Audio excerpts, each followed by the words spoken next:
Allez, l'invité politique ce soir du Prime, à quelques semaines maintenant évidemment des élections, et bien on a le plaisir d'accueillir Merav Michaeli. Bonsoir, vous êtes la tête de liste du parti travailliste, le parti Avoda, pour ces élections du 23 mars, et c'est évidemment en coopération, comme à chaque soir, on parle politique dans le Prime, avec le quotidien Israël Hayom et son rédacteur en chef éditorialiste Boaz Bismuth. Bonsoir, merci d'être là également. Alors on a plein de choses à vous demander, Merav Michaeli, mais je voudrais d'abord vous demander ce que vous pensez de cette annonce faite aujourd'hui par Miri Regev, la ministre des Transports, qui dit ça y est, il faut faire revenir maintenant les Israéliens sans autorisation préalable. Tous ceux qui vont venir voter ont le droit de revenir en Israël pour voter. Est-ce que vous trouvez que c'est de la politique, ou est-ce que pour vous aussi c'est important que tout le monde puisse venir voter en Israël ? Il me semble qu'après que le parti travailliste ait déposé une plainte à la police contre les membres de la commission des exceptions qui s'est comportée de manière corrompue, scandaleuse et renversante, mais vraiment selon les normes de ce gouvernement même, eh bien on a atteint de nouveaux sommets, et d'autres partis de l'opposition se sont adressés au conseil juridique du gouvernement. Ils ont compris qu'ils ne pouvaient pas continuer avec ces pratiques absolument intolérables et corrompues. Mais d'abord, j'attends de voir, pour commencer, que ça arrive. Et deuxièmement, le fait même que nous soyons arrivés à cette situation, c'est invraisemblable. Boaz. Je veux justement continuer sur ça. Vous parlez de corruption, vous parlez bien sûr d'enquête, de plainte à la police, mais on a vu tous sur la chaîne 12, bien sûr nos collègues de la chaîne 12, bien sûr cette fameuse enquête. On a vu des images, on a vu des passagers, on a vu des passagers en noir, par ailleurs, vous aussi, j'aime bien le noir. Mais là justement, est-ce que vous avez des chiffres, est-ce qu'on a des preuves concrètes que justement, il y a eu justement, que les ultra-religieux, ultra-orthodoxes peuvent rentrer et les laïcs ne peuvent pas? Est-ce que vous avez des preuves? Écoutez, moi j'ai reçu énormément de demandes, et je voudrais vous dire quelque chose, Boaz.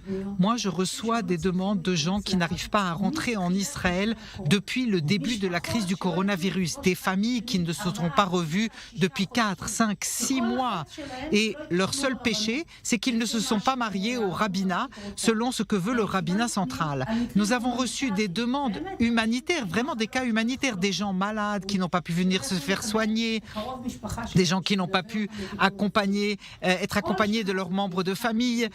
Et moi, toute cette année, je me suis occupée de cas dont on se comportait avec eux simplement en disant c'est pas suffisamment urgent. On n'a même pas essayé de les laisser dehors pour qu'ils ne votent pas. Mais il n'était pas suffisamment urgent, comme on l'a vu encore et encore et encore, des avions qui entraient avec des gens qui étaient planqués, qui avaient des gens qui les aidaient. C'est une inégalité criante.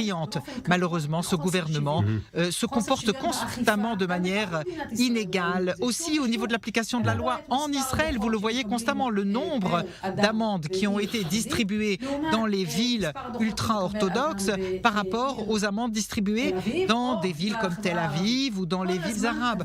Constamment, les choses ne se font pas dans l'égalité, et il n'y a pas d'égalité devant la loi.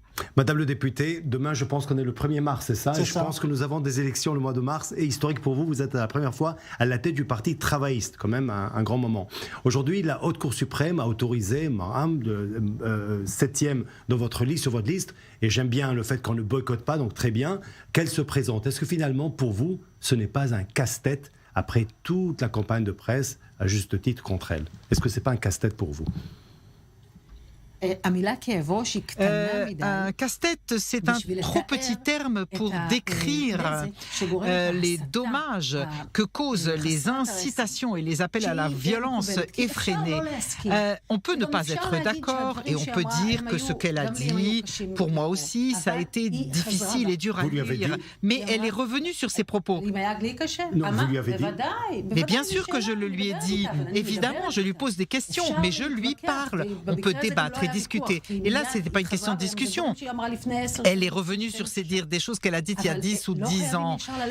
On n'a pas besoin tout de suite d'appeler à la délégitimation et à la violence. C'est quelque chose qui arrive depuis de trop longues années. Toute personne qui est de gauche ou du monde arabe sait qu'il risque d'être attaqué. Moi, personnellement, je l'ai vécu aussi. Et cela est extrêmement dangereux. Et c'est bien plus qu'un casse-tête. Mais elle est venue clairement se présenter dans un parti sioniste en ayant pour mission de ramener Israël sur la route de la vision sioniste, foyer national juif avec égalité pour tous ses citoyens et citoyennes, économie juste, société juste, et c'est ce que nous allons faire maintenant au Parti travailliste et rendre le pouvoir politique à cette partie-là de la carte politique. Bon, finalement, ça vous fait un point commun avec Netanyahou. Lui aussi, il veut que la société arabe israélienne se sente pleinement intégrée. Lui aussi, il veut amener les Arabes israéliens à se rapprocher de lui. Pourquoi finalement est-ce que vous trouvez qu'il y a des différences aussi grandes entre vous et Netanyahou aujourd'hui? Très drôle. Non? Très très drôle. Non. Netanyahou est en effet le grand maître de l'incitation et de la délégitimation de la société arabe en Israël. S'il y a des citoyennes et citoyens arabes qui veulent voter pour Netanyahou, c'est leur droit le plus strict.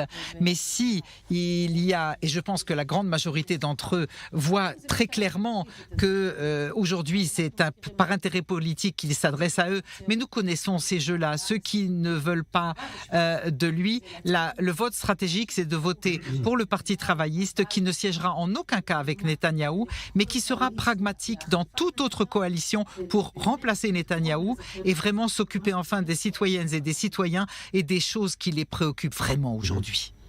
Je voudrais peut-être rappeler aux téléspectateurs, téléspectatrices aussi, que quand même vous êtes l'héritière de personnalités comme David Ben Gurion, vous êtes à la tête du Parti travailliste. Et moi, ma question que j'aimerais vous poser, et on peut laisser Netanyahou de côté, est-ce que vous croyez en Dieu ? Je ne sais pas s'il y a ou il n'y a pas masculin, féminin, Dieu. tout est permis. Alors la raison que je vous pose la question, c'est parce que franchement, je ne juge pas les gens par rapport à leurs croyances, mais par exemple, David Ben Gurion, allez voir par exemple Chazon Ish, un grand rabbin. Pourquoi est-ce qu'aujourd'hui, cette coupure entre vous et les ultra-orthodoxes? Non, il y a une différence. Il y a une grande différence entre le patrimoine juif, la culture juive, mes connaissances dans la bibliothèque juive et des livres juifs, et mon lien à l'histoire juive, au peuple juif, mon histoire, et aux livres, le Mishnah, le Talmud, le Tanakh, et la foi. La foi, c'est quelque chose de personnel, de privé. Vous ne pouvez pas me faire des examens de judaïsme par la foi. Je fais partie intégrante de ce peuple, c'est mon ADN d'un point de vue affectif, national, culturel. Ça ne doit pas être constamment lié à la foi. Alors je vous poserai une question que j'ai posée par exemple à quelqu'un de Yesh Atid, des candidats. Les panneaux par exemple de M. Lieberman, les panneaux qui disent il faut mettre fin au règne des ultra-orthodoxes. Est-ce que vous trouvez ces panneaux légitimes, normaux? Et je vous pose la question, est-ce que s'il y avait des panneaux, par exemple, mettre fin au règne des laïcs, est-ce que vous aurez aimé ça? Non, je m'oppose à l'incitation à la violence, quelle qu'elle soit, contre quiconque.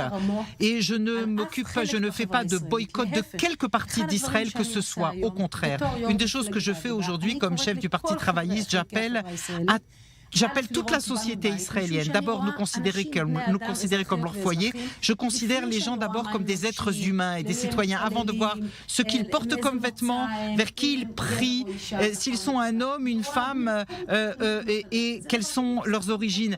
D'abord, c'est l'humanité que je vois, qu'on a arrêté de voir en Israël. Et sous Netanyahou, malheureusement, il faut le dire, depuis 12 ans qu'il est Premier ministre, on ne peut éviter d'en parler. Vous voyez comment il fait une autonomie orthodoxe, une autonomie arabe, comment il éloigne la périphérie du centre. Moi, je veux réunir, rassembler. Si nous ne sommes pas une seule et même société, nous mettons l'État d'Israël en danger. Et moi, je veux qu'Israël existe ici pour toute éternité. Bon, ça vous fait beaucoup de travail, tout ça, Merav Michaeli. Bon courage, bonne chance surtout pour les élections. C'est vrai, beaucoup de travail. Beaucoup. Merci à Boaz Bismuth d'Israël Homme. Merci donc à la tête de liste du Parti travailliste, Merav Michaeli. Voilà pour l'invité politique sur i24 News.